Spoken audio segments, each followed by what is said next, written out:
Tumehudhuria makanisa mbalimbali yanayoongozwa na wachungaji wanawake, au makanisa hayo wahubiri wa madhabahuni walikuwa wakiwekwa wanawake. Haleluya, haleluya. Mungu ameleta ujumbe huu, akaonyesha mwanamke yupo madhabahuni anahubiri. Na tena Mungu alileta sasa kupitia kanisa hili kipindi tupo kule. Kipindi hicho wanawake wanahubiri, tunawapanga. Mama mchungaji alikuwa anahubiri, wakina mama Amina alikuwa anahubiri, mke wa Bosco alikuwa anahubiri. Haleluya, Bwana Yesu asifiwe. Wamama walikuwa wanahubiri. Sasa Mungu akaleta kuonyesha ule ulikuwa ni uovu. Uovu maana yake tulikuwa tukienda kinyume na neno la Mungu. Sasa akaleta ujumbe huu.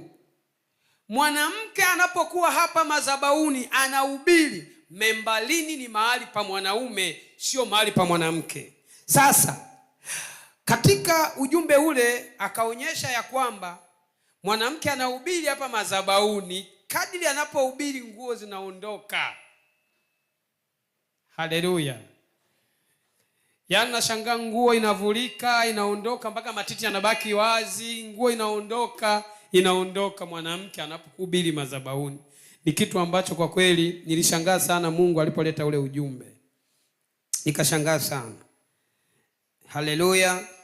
Kwa hiyo maana yake kama uliabudu kanisa lolote mwanamke akawa anahubiri madhabahuni, maana yake ilifika hatua ulikuwa unahubiriwa na mwanamke katika ulimwengu wa roho yuko uchi. Kadiri alipokuwa anahubiri nguo zinaondoka. Mungu anathibitisha kanisani anayepaswa kusimama madhabahuni ni mwanaume. Anayepaswa kuongoza ibada ni mwanaume, sio mwanamke. Sasa haya ni maovu yalishafanyika na tulishiriki. Ndio maana Mungu anataka ujue, uombee toba na Mungu akurehemu.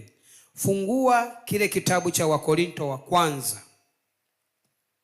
Wakorinto wa kwanza. Utaifahamu kweli, nayo kweli itakuweka huru. Wakorinto wa kwanza sura ile ya 14, tutaanzia kusoma mstari ule wa 34 mpaka ule wa 38. Imeandikwa hivi: wanawake na wanyamaze katika kanisa, maana hawana ruhusa kunena, bali watii, kama vile inenavyo torati nayo. Maana yake kama agano la kale kulikuwa hakuna kuhani mwanamke, na agano jipya nalo hivyo. Hakuna anayeongoza ibada mwanamke. Agano la kale alikuwa akisimama kuongoza ibada alikuwa ni mwanaume, na agano jipya nalo hivyo. Ndio maana anasema kama inenavyo torati. Haleluya. Narudia, wanawake na wanyamaze katika kanisa. Ili ni neno la Mungu, huwezi ukaliondoa kwenye Biblia. Maana hawana ruhusa kunena, bali watii, kama vile inenavyo torati nayo. Nao wakitaka kujifunza neno lolote, na wawaulize waume zao wenyewe nyumbani mwao, maana ni aibu wanawake kunena katika kanisa. Ni aibu mbele za Mungu. Au je, neno la Mungu lilitoka kwenu au kuwafikia ninyi peke yenu? Mtu akijiona kuwa ni nabii au mtu wa rohoni, na ayatambue hayo ninayowaandikia. Wewe kama ni nabii au mtu wa rohoni, kwa maana unayeishi neno la Mungu, unayetembea na maagizo ya Mungu, neno linasema anasema uyatambue hayo ninayowaandikia, ya kwamba ni maagizo ya Bwana. Haleluya. Ni maagizo ya Mungu mwenyewe. Lakini mtu akiwa mjinga na awe mjinga, aendelee kupanda madhabahuni na kuhubiri mwanamke. Kwa ajili ya hayo ndugu, takeni. Lakini mtu akiwa mjinga na awe mjinga. Ili ni neno la Mungu, uweze ukaliondoa kwenye Biblia. Bwana Yesu asifiwe. Mungu ameruhusu kuongoza ibada, wanaume ndio waongoze nini? Ibada. Ila mwanamke kanisani anatakiwa anyamaze kimya. Hana ruhusa ya kunena kanisani, kuhubiri kanisani. Mwanamke anaruhusiwa kwenda kuhubiri nje ya kanisa, akafanye uinjilisti, aokoe roho zije kanisani. Zikishafika kanisani, hapo mahali sasa neno linasema mwanaume ndio anapaswa kusalisha. Fungua kile kitabu cha Timotheo, kitabu kile cha Timotheo, waraka wa kwanza wa Paulo mtume kwa Timotheo, sura ile ya 2, tutasoma ule mstari wa 8. Imeandikwa, basi nataka wanaume wasalishe kila mahali, huku wakiinua mikono iliyotakata pasipo hasira wala majadiliano. Basi nataka wanaume wasalishe kila mahali, sio mwanamke. Wanaume wasalishe kila mahali. Unapokwenda lazima umkute mwanaume akisalisha, sio mwanamke akisalisha. Haleluya. Sasa yako makanisa wanasalisha wanawake. Maana yake kama ulihudhuria kwenye hayo makanisa, maana yake ulishiriki uovu. Ulishiriki uovu. Mwanamke kuandaa neno, anakuja mbele wanaume na wanawake kanisani, anahubiri, anawafundisha neno, anaongoza ibada. Hiyo ni nafasi ya mwanaume, sio mwanamke. Sasa tumeshashiriki sana haya maovu. Kwa hiyo Mungu anakukumbusha, unapoomba ujue adui anainua mashtaka. Kanisa lolote uliloshiriki, ameongoza ibada mwanamke, inatakiwa uingie kwenye toba na umwambie Mungu, ninaomba unirehemu na uovu huu. Bwana Yesu asifiwe. Haleluya. Kuna wanawake wengine vichwa vyao ni vigumu, wanahubiri utakatifu, lakini bado wameng'ang'ana kusimama madhabahuni. Wanasema Mungu amewaruhusu wao wasimame madhabahuni. Hili ni agano jipya.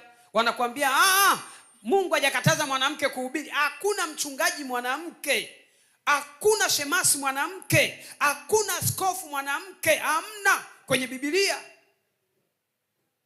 Wako wamama wanahubiri utakatifu, wameng'ang'ana membalini kuhubiri. Sio nafasi yao,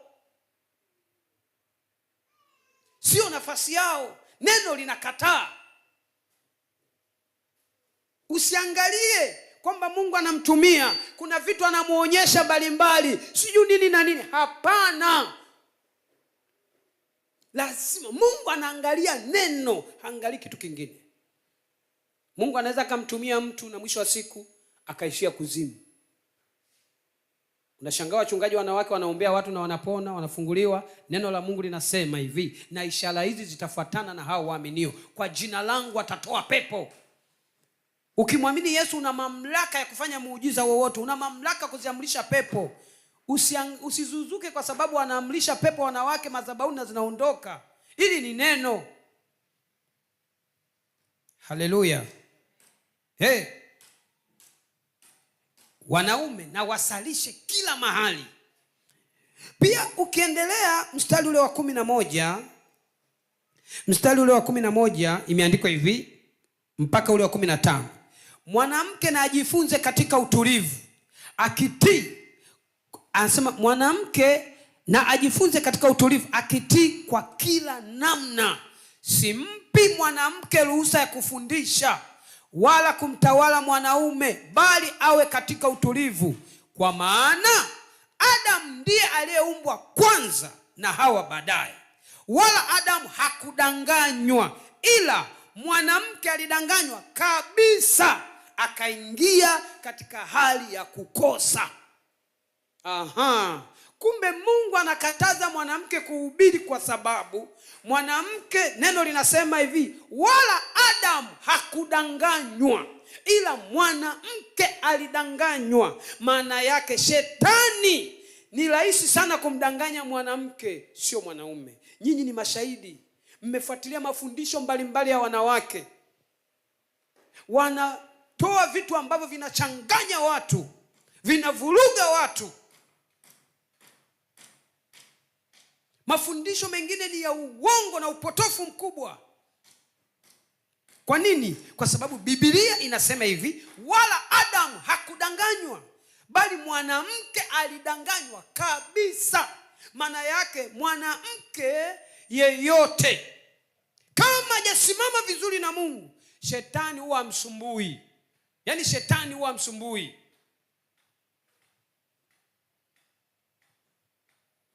Ndio maana leo hii wanawake wengi kuingia mbinguni imekuwa ni shida. Kwa nini? Kwa sababu shetani ni rahisi sana kumdanganya mwanamke kuliko kumdanganya mwanaume.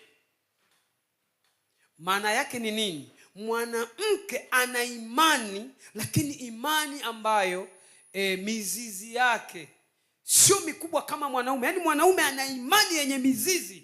Sasa mwanamke akisimama sawasawa na neno la Mungu, maana yake Mungu anamtumia kwa ukubwa sana. Ila asiposimama vizuri na neno la Mungu, huyu mwanamke anatumika lango kubwa sana la kudondosha watu. Leo hii mfano mzuri wewe mwenyewe unaona, wanawake wengi ndio wanayevaa ovyo, tofauti na wanaume. Wanaume wengi wanavaa vizuri, ila wanawake wengi wanavaa ovyo. Kazi yao kuzinisha wanaume wengi na kuwachafua. Wanatembea uchi. Ila wanaume hata kama hawajamjua Mungu, yani wanavaa tu kujistiri. Wako wanaume wachache, lakini asilimia kubwa wanawake ndio wengi. Tukisema leo tuchukue wanawake na wanaume ambao idadi kubwa wanaovaa mavazi ambayo hayampi Mungu utukufu, wanawake wanachukua asilimia kubwa tofauti na wanaume. Hiyo ni tafsiri ya haraka. Shetani ameshikilia sana wanawake, kawateka sana wanawake. Haleluya. Kwa hiyo unapaswa kuliishi neno la Mungu. Usipoliishi neno la Mungu, shetani anaweza akakupindua. Bwana Yesu asifiwe. Ndio maana Biblia inasema wazi, kichwa cha kila mwanamke ni mwanaume. Manake mwanaume ndio anapaswa kumuongoza mwanamke, kwa kuwa alianza kwanza kuumbwa mwanaume. Mwanaume amekamilika, ila sehemu ya ubavu tu ikatoka akawa mwanamke. Haleluya, akawa mwanamke. Kwa hiyo mwanamke anapaswa kutii, kunyenyekea. Mchungaji, mbona? Hapana, usifuate hayo kwamba 50 kwa 50. Hamna kitu kama hicho. Haleluya. Neno linasema mwanamke anatakiwa kutii, mwanamke anatakiwa kuongozwa na mwanaume. Full stop. Hakuna tena cha zaidi ya hapo. Bwana Yesu asifiwe. Sasa ukitaka kwenda mbinguni lazima ulifuate neno. Kama hutaki kulifuata neno, basi umeamua mwenyewe kukataa kuingia wapi? Mbinguni. Kama we nyumbani ndio umesimama kumuongoza mume wako, maana yake umeamua mwenyewe kukataa kuingia mbinguni. Maana yake umesimama kwenye nafasi ya mwanaume, hujasimama kwenye nafasi ya mwanamke. Kuna wanawake ni wababe na inafika tu mpaka wanapiga waume zao. Mwanaume anapigwa mpaka mwanaume anaenda kushtaki. Nyie mjaona kwenye madawati sijui anaita nini? Mwanaume anaenda kushtaki, mke wangu ananipiga sana. Kwa hiyo huu ni uovu. Haleluya. Kwa hiyo sasa, kama ulihudhuria makanisa hayo au wewe mwenyewe ulisimamaga membalini kuhubiri, maana yake unatakiwa uingie kwenye toba na muombe Mungu akutakase. Bwana Yesu asifiwe. Haleluya. Kipindi hicho, zama za ujinga, sisi tulikuwa tunaruhusu wanawake walikuwa wanapanda membalini, wanahubiri, wanaandaa somo, wanakuja kuhubiri. Lakini baadaye Mungu alipotutoa kwenye ujinga, tukajua aise, kumbe Mungu kumbe amekataza jambo hili. Kwa hiyo pale Mungu akatutoa kwenye huo uovu. Bwana Yesu asifiwe. Sasa Mungu anataka uyajue haya, ili maana mwingine anasema uovu mimi jamani uovu. Ndo nakujulisha hivi ujue. Bwana Yesu asifiwe. Haya yote ni matengenezo. Haya yote ni matengenezo. Kuna kipindi niliitwa mahali. Hilo kanisa, yuko mama anahubiri madhabahuni.